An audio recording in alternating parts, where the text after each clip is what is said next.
강의사는 증시 각도기. 안녕하세요. 증시 아침판 안지원입니다. 네, 안녕하세요. 뜨거운 날 각도기 각상준 뜨거운 주식이었습니다.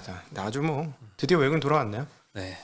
오랜만에 이 방송 사고를 내가지고 지금 한 20분 찍고 보니까 녹화가 안 되고 있다라는 걸 발견해서 25분 찍은 것 같아요. 네. 조금 늦게 여러분 만나뵙게 된 건 그 이유 때문이니까 양해를 부탁드리겠습니다. 예. 그래도 오늘도 재밌는 날이었으니까 재밌는 얘기 많이 하도록 하겠습니다. 시장 좋았습니다. 오늘 네. 코스피가 0.9% 상승했고 코스닥은 안 올랐어요. 코스닥은 0.08%만 상승했는데 뭐 코스닥 대부분을 차지하는 뭐 2차전지나 바이오가 요즘엔 조금 약했던 것 같고 코스피에서는 이제 삼성전자와 하이닉스가 둘 다 약 3%씩 네. 강하게 상승을 했습니다. 네, 외국인 돌아온 근원이 됐죠. 네. 외국인이 삼성전자를 오늘 9,400억 정도 수매수를 했고 하이닉스를 한 3,600억 정도 수매수를 해서 요 합쳐서 보니까 한 1조 3천억 정도 네. 샀는데 오늘 코스피에서 1조 5천억 샀으니까 거의 다 얘네 둘만 샀다. 네.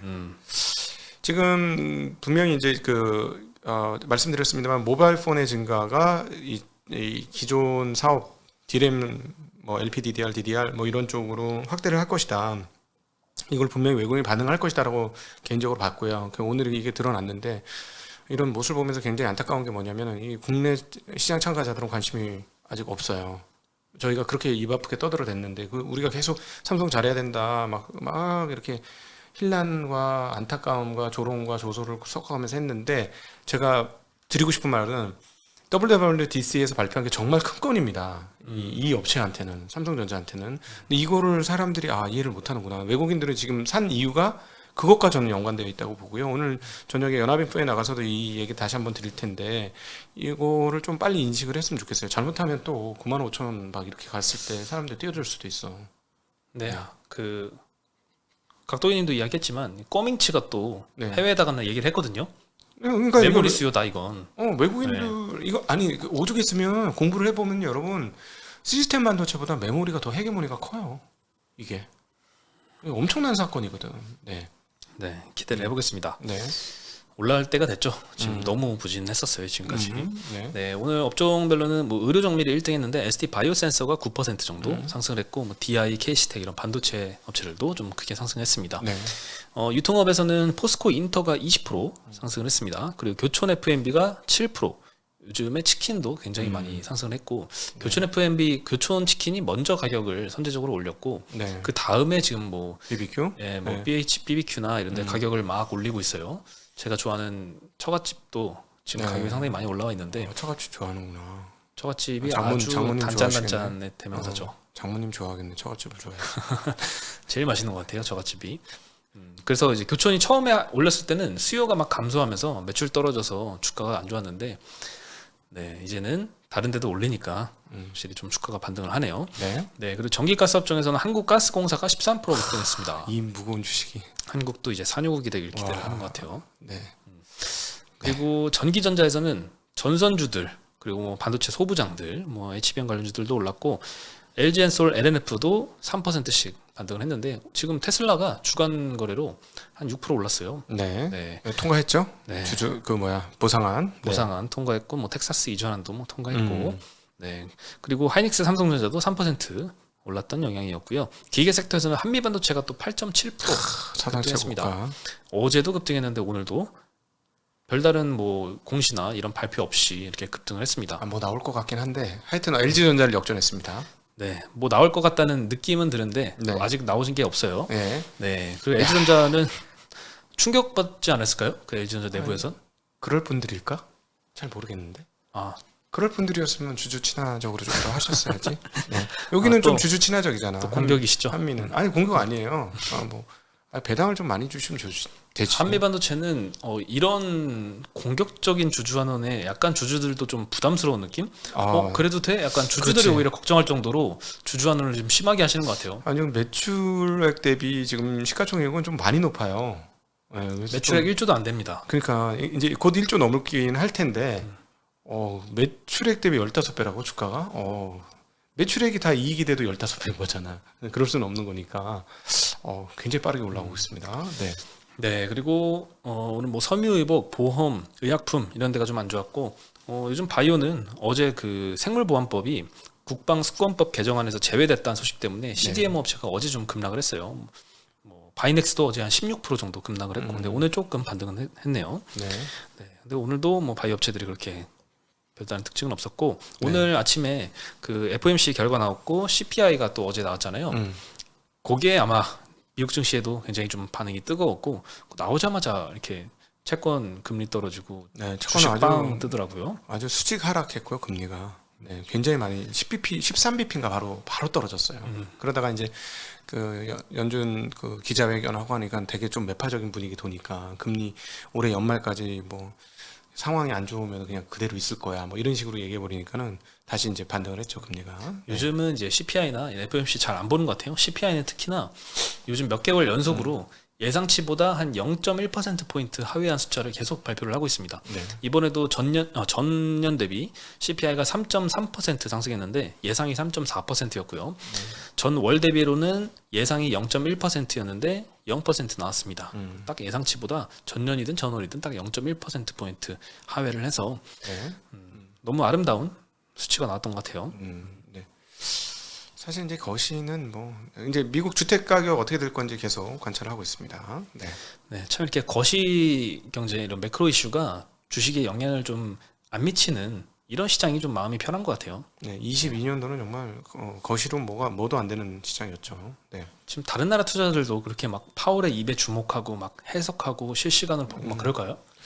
이 정도는 아닐 거예요. 일본 투자자나 대만 투자들이 그럴지 모르겠는데 우리가 좀 약간 과한 건 아닌가? 그러니까 한국의 인력들이 그 어떻게 그냥 이런 정도를 해야 된다는 열심과 그 어떤 캐퍼서티가 엄청 슈퍼 캐퍼서티야, 한국 사람들이. 그래가지고 난 그래서 이 한국 사람 잘하면 이 금융에서 잘 될 수 있다니까. 근데 국내 경기장이 너무 불비한 거지. 국내 경기장 좋으면 이걸 발판으로 해서 세계적인 선수가 나와야 되는데 이 국내 경기장이 너무 작으니까 능력은 되는데 세계적인 선수들이 나올 지금 환경이 좀 덜 되고 있다. 그거 좀 아쉽습니다. 네. 네. 그리고 FOMC 같은 경우에는 24년 뭐 점도표가 조금 후퇴했습니다. 연내 1회 금리 인하가 중간급으로 명시가 돼서 3월 FOMC 당시에는 3회 인하였는데 그래도 올해 인하 횟수는 많이 좀 줄어든 것 같습니다. 네. 다만 25년도 점도표는 3회 인하에서 4회 인하로 확대가 됐고 26년도 점도표도 3회 인하에서 4회 인하로 확대가 되어서 뭐 연내 금리 인하 1회 하면 어떡하지? 라는 우려에 사실 여러 애널리스트들이 그거는 이미 선반영돼서 괜찮다 이런 코멘트를 많이 했었거든요. 그리고 26년도 예상 기준금리는 3.1% 정도로 유지가 되어서 인하 기조는 견고하다. 근데 저는 오늘 저녁 봐야 될 것 같아요. 이게 이제 어제 들어가지고 정신없는 상태에서 막 반영을 했고 오늘 보면 진짜 금리 한 번만 인하하는 거야? 근데 지금 그 페드워치 보면 12월 달에는 그래도 2번 인하하지 않겠어 하는 의견이 꽤 높아져 있어요. 그럼 그거만큼 좀 뱉어내야 되는 거거든. 그래서 오늘 저녁에 한번 또 봐야 됩니다. 요거는. 네. 네. 또 애플처럼 이렇게 또 시간차 공격이 나오면 충분히 나올 수 있어. 이번 거는 제가 보기에. 네. 그리고 많이 올렸잖아. 안 올렸으면 모르는데 올렸는데 생각해보니까 금리 한 번이야? 그럼 이제 중소형주도 어떻게? 중소형주 어제 많이 올랐거든요. 네. 대형주는 또 완전히 딴 얘기라서. 근데 네, 필라델피아 반도체 지수도 어제 3% 올라서 오늘 반도체주들에 좀 좋은 영향을 끼쳤던 것 같고 특히 3%씩 나란히 오른 삼성과 하이닉스 리포트가 좀 나왔는데 삼성증권에서는 삼성전자가 크게 올라도 이상하지 않다라고 코멘트를 했습니다. 네.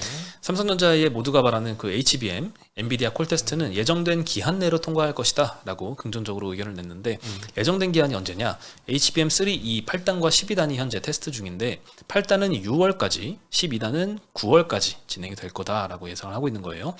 이 고객사 인증이 진행되면 샘플은 이제 매출로 인식이 되기 시작하는데 8단은 현재 그 정도 시점이다라고 보고 있는 것 같아요. 6월이면 이제 며칠 안 남았어요. 네, 한 17일 남았죠. 네. 네, 이제 될 거다라는 이야기예요. 네, 삼성은 또 이제 12단 같은 경우에는 미리 이거를 목표로 좀 준비를 해왔다는 점, 그리고 후공정에서 이 NCF의 장점이 좀 부각되는 점을 고려를 해서 이렇게 12단도 9월까지 통과될 것이다 이런 긍정적인 전망을 한 것 같아요. 그리고 또 12단 같은 경우에는 다른 경쟁사들도 같이 좀 인증을 기다리고 있는데 8, 9월 달 정도에는 다 같이 인증을 되지 않을까라고 생각했는데 삼성전자는 또 특히나 가장 빨리 될 수도 있다라고도 언급은 했습니다.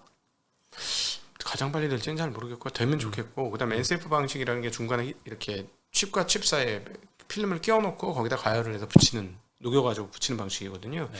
그러니까는 쌓기는 오히려 딱 직관적으로 생각해 보면 쌓기는 좀 더 좋을 것 같아요. 고정시키고 막 이렇게 하니까 중간에 살짝 뭐 이렇게 그 붙여가지고 열을 빡 해서 빡 붙이는 그런 구조거든요. 근데 이게 필름을 끼워서 붙이면 조금 더 잘 쌓지 않을까? 그런 생각은 충분히 드는데 결과물을 보여줘야죠.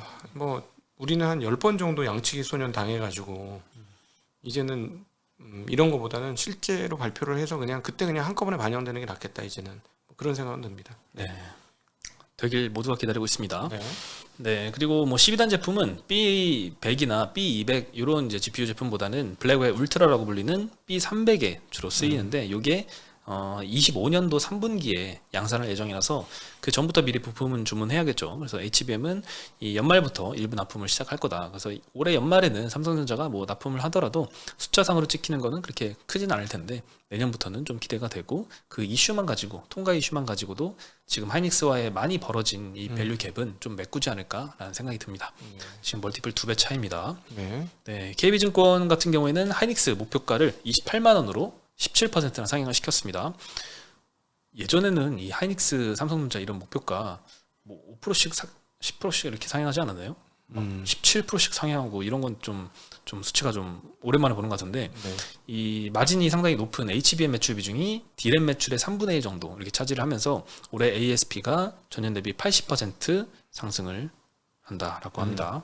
AI 데이터 센터 확대에 따라서 ESSD, 요 엔터프라이즈형 제품도 구조적 수요 증가 때문에 낸드 부분은 1분기에 흑자 전환을 했고요. 네. 2분기에는 가파르게 실적이 급증할 것이다라고 언급을 하면서 영업이익은 24년도에 22조 나올 것이다라고 기존 예상치 대비 19% 상향을 시켰고 25년도에는 30조 나올 것이다라고 22% 상향을 시켰습니다. 네.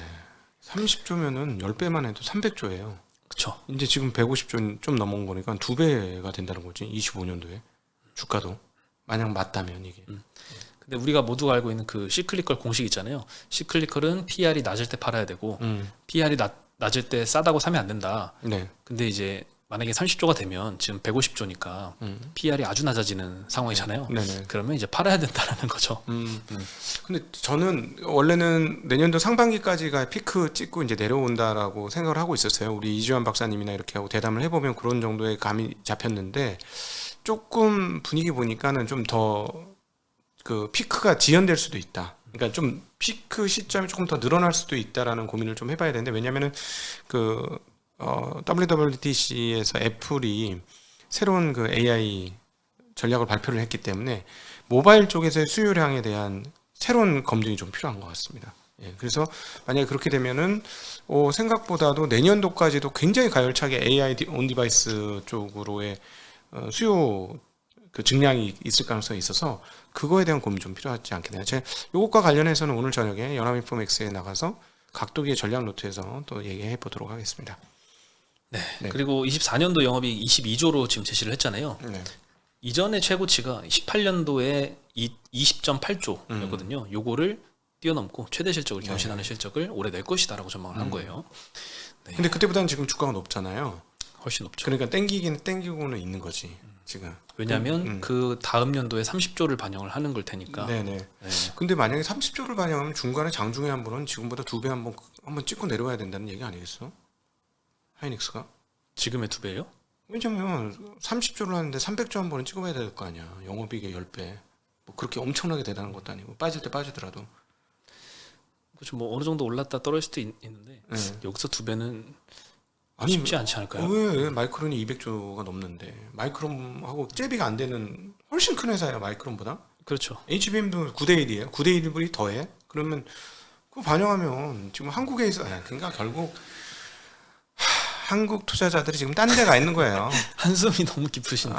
딴 데 가 있어, 딴 데. 지금 뭐 다 부동산 가 있고 딴 데 가 있으니까는 여기 돈이 없는 거야. 그러니까 외국인들이 들어와야 주가가 오르는 거고 외국인들은 그거 알고 있는 거예요. 제가 지금 제일 오늘 장을 보면서 안타까운 게 결국 외국인들이 계속 막 물밀듯이 들어와서 주가 한참 올려놓고 나면은 그때서야 이게 되는 거네? 하고 들어오는 거 아니야. 막 지수 옛날처럼 3,100, 3,200에 들어오고 얘네들 주가 막 엄청나게 추가로 더 오르면 그때서야 그냥 불 붙어가지고 들어오면서 또 고점 다 만들어주고. 뭐 반복되었던 역사 아니겠습니까? 아니 근데 왜 개인들이 자꾸 그런 식으로 하냐고. 기다리면 되거든. 근데 지금 많은 사람들이 한국 떠나야 된다는 생각을 너무 많이 하는데요. 제가 보기에는 오히려 떠나야 될 때가 아니고 한국이 되게 저렴한 게 부각되기 시작하는 시점이거든요. 그 부분 좀 환기가 좀 됐으면 좋겠어요. 그래서 이 말씀드립니다. 네. 네. 요즘 금투세 무서워서 떠나시는 분도 종종 보이는 것 같아요. 돈을 벌고 그럼 내가 사실 이거 연구원하고 오늘 잠깐 만나서 얘기했어요. 그분 말 죄송하지만 99%는 금투세 안 내요 이러더라고. 근데 또 논란은 금투세 5천만 원 안 벌더라도 그러니까 알아. 지난주에 저희가 했던 독일 책방에서 그 우리 슈카가 얘기했던 계층 이동의 사닥다를 끊어놓았다는 그런 충격. 그것 때문에 너무 싫은 거지. 그것 때문에 왜 그렇게 해야 하느냐. 벌은 것도 없고 벌게 해주지도 않으면서 이해는 되는데 사실은 금투세 때문에 떠난다. 그거보다 돈을 좀 버는 게 중요한 거 아닌가? 근데 금투세 되면 잃을까봐 그게 걱정이 되는 거죠. 뭐 대만이나 그런 사례들 있잖아요. 그게 다 무서워가지고 그래서 미리 지금 선제적으로 정리를 하는 분들도 좀 있는 것 같아요.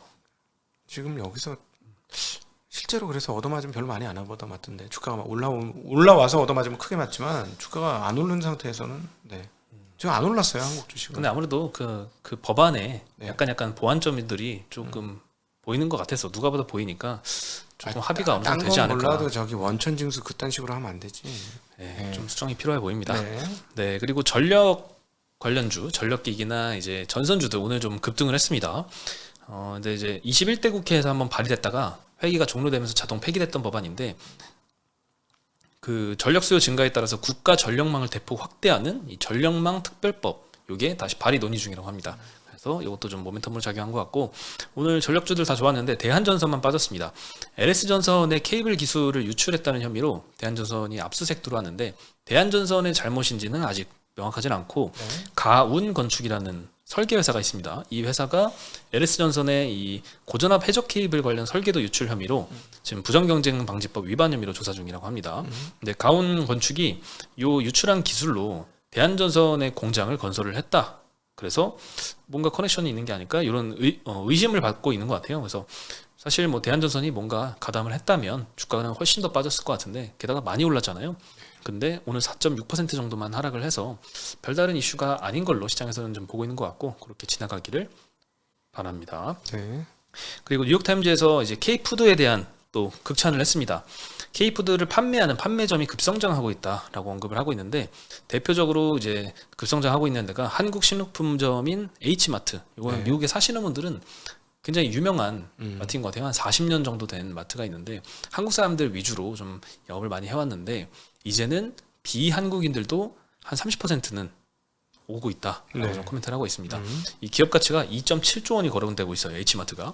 미국 내 매장이 한 96개 있는데 매장 수로 나눠보면 매장 한 개당 한 280억 정도 가치가 있는 거라서 상당한 규모인 것 같습니다. 네, 그리고 뉴욕타임즈에서는 한국 라면 같은 경우에는 대학 기숙사나 월마트, SNS, 틱톡 이런 등등 어디에서나 마주 하는 음식이 됐다라고 극찬을 하고 있습니다. 요즘 안 그래도 뭐 K푸드 열풍인데 또 한번 기름을 부었다가 아침에 농심이 한 10% 급증하더라고요. 네, 근데 뭐 장 막판에는 보합까지 떨어지긴 했지만 그래도 요즘 K푸드는 참 뜨거운 것 같습니다. 네, 그리고 근데 조금 너무 여기서 얘기 많이 나오는 거 보니까 약간 과열 느낌 좀 있는데요. 근데 비싸진 않죠 아직까지 밸류에이션상. 그런 게 있어요. 예를 들면 이제 삼양식품 같은 경우에 많이 올랐잖아요. 근데 수출 비중이 거의 뭐 80% 되니까 그리고 실적도 막 영업이익 800억 나오고 분기에? 난리 났잖아요. 그래서 실적이 그만큼 따라주고 주가도 그만큼 올라갔는데 다른 데는 뭐 예를 들면 뭐 수출 비중이 한 10%밖에 안 된다던가 이런데도 뭔가 이제 해외에 뭐 한다라는 보도가 뜨면서 막 급등하고 이런 것들도 나왔는데 이런 것들은 좀 잘 가려야겠죠. 이제 밸류에이션 측정은 좀 하기 시작하셔야 될 것 같습니다. 왜냐면 수출주라서 이제 10배 이상의 시장 평균 이상 받을 수는 있을 것 같은데 뭐 POR 영업 오퍼레이션 레이쇼로 따지면 10배 이상 받을 수 있을 것 같긴 한데 뭐 무한하게 많이 받을 수는 없는 거니까 이게 쌌던 거예요. 제가 이번에 이제 K푸드를 보면서 느끼는 점은 뭐냐면 향후에 밸류업 프로그램 되면 주가가 어떻게 올라갈 거냐? 이렇게 올라갈 겁니다. 감히 말씀드리면 이렇게 이렇게 많이 올랐는데 왜 또 오르지? 왜냐면 지금 밸류에이션이 비싼 게 아니잖아. 조금 올라간 거잖아요. 그러니까 분기 환산 연환산 하면은 삼양 같은 경우는 800억 했으니까 48에 32 3,200억이면 한 3조 5천억까지는 용인이 되는 가격이잖아요. 시가총액. 그러니까 이런 식으로 가게 되는 거죠.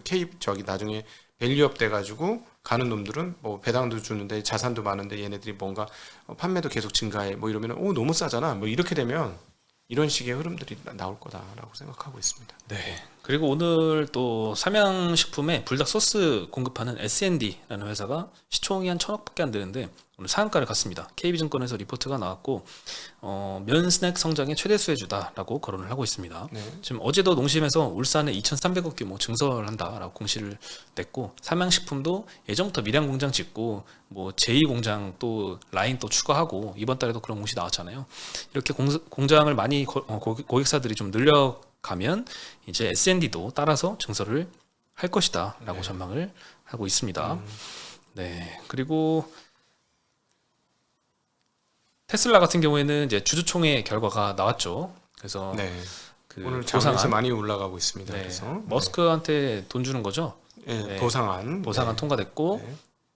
그 기관- 텍사스로 네. 옮기는 것도 통과가 됐고 기관들이 굉장히 많이 반대를 했는데도 역시나 주가 빠질까 무섭지 주주들은 개인 주주들은 개인 주주들의 압도적인 찬성이 있지 않았을까 싶습니다. 네, 그 테슬라가 트위터에 딱 올렸더라고요. 네. 그래서 주간 거래에서 한 6% 정도 급등을 하고 있는 것 같아요. 네. 네, 그래서 오늘 뭐 그 벤더들인 테슬라 벤더인 LG엔솔과 LNF도 3%대 정도 반등을 했고, 그 제외한 나머지 2차전지는 그냥 고만고만 오늘은 별 게 없었습니다. 네. 네. 그리고 오늘 반도체 중에서도 갑자기 많이 빠졌던 게 FST랑 SNST. 요건 EUV 펠리클 지금 국산화 열심히 하고 있는 회사들이잖아요. 삼성전자가 직접 투자하기도 했던. 근데 오늘 지금 모건 스탠리에서 리포트가 나왔는데 CNT 기반의 EUV 펠리클이 상용화 될 것이다. 이런 기대감이 있다고 합니다. 지금 미쓰이 화학에서 CNT 기반 EUV 펠리클 요 공장을 건설한다라고 좀 발표를 했습니다. 네. 근데 이제 이 CNT 펠리클이 상용화되면 메모리 업체들이 이제 CNT 펠리클로 기존 실리콘 펠리클을 좀 대체할 것이다. 이런 전망을 한 것 같아요. 그래서 네. 뭐 열심히 지금 EUV 펠리클도 지금은 이 미쓰이 화학이 글로벌 100% 점유를 하고 있는데 이 두 회사가 열심히 지금 국산화하려고 따라가고 있는데 네네. 한 차례 더 멀어진 거죠. 네, 그래서 오늘은 조금 FST가 8% 정도 하락을 했고 SNS텍도 한 3.7% 정도 하락을 했습니다. 네. 이런 게 쉽지 않습니다. 그러니까 기업들이 정말 부단하게 애를 써서 열심히 하고 만약 이렇게 성공해서 이렇게 되면 거기에 대한 또 대가도 받고 이렇게 하면 뭐 경영자들도 얼마나 신나고 그다음 또 뭘 해야 되겠다 이런 게 있을 텐데 저는 한국의 자본시장이 이렇게 열심히 한 기업가들이 보상을 받을 수 있는 시스템이 좀 마련됐으면 좋겠고 주주들도 덩달아서 같이 보상을 받는 시스템 그런 게 좀 많이 잘 형성되면 우리나라 좋은 나라 될 것 같습니다. 네. 네, 오늘 소식은 여기까지고요. 네. 내일은 금요일인데 내일 네, 안 나오시죠? 내일은 제가 이제 오후에 오전까지는 여러분 뵙게 되고요. 그 오후에 이제 포상휴가 떠나게 되고 월요일 날 도착해서 월요일 오전 그것도 없고 대신에 이제 그 다음 주 금요일 21일 날 여러분들 오프라인에서 랩 어카운트 고객들과 함께 세미나에서 여러분 만나 뵙도록 하겠습니다. 네.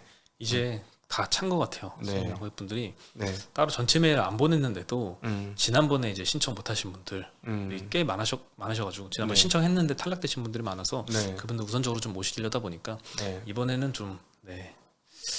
그래도 혹시나 모르니까 어려웠어요. 정 안 되면 보조라다가 깔아드릴 테니까 한번 저한테 연락하실 분 따로 연락 한번 해보세요. 네. 예. 네. 음. 열심히 준비해 보겠습니다. 네. 네, 저희는 내일 다시 인사드리겠습니다. 네. 안녕.